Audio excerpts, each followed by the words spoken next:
Bugun qalbim bilan senga qaytdim.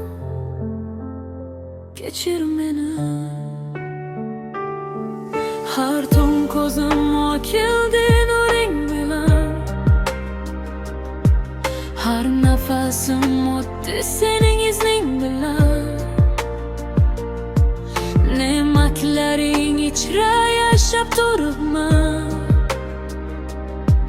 Lekin shukr aytishni unutib qo'ydim.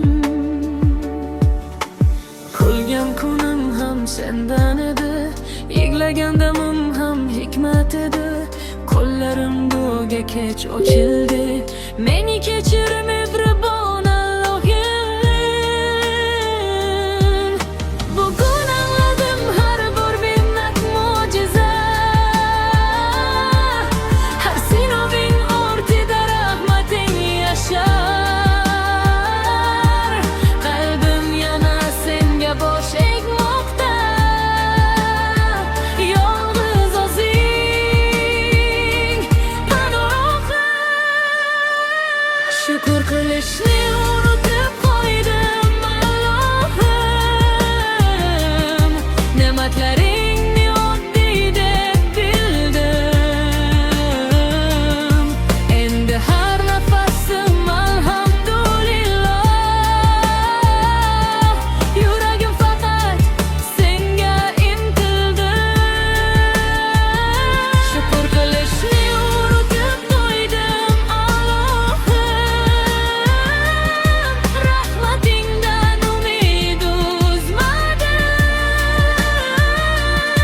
Yo'limni nuring bilan yoritgin. Meni o'zingga yaqin qilgin.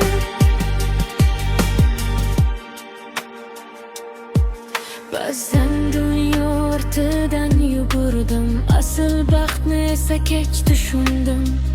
Ko'z yoshlarim tavbamga guvoh, rahmatingdan umidim uzilmas.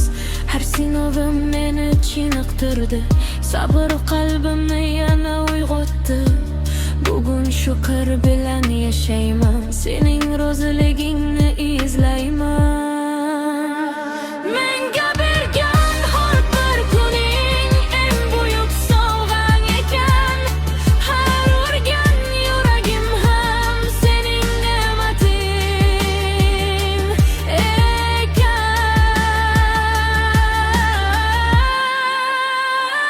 Shukr qilishni unutib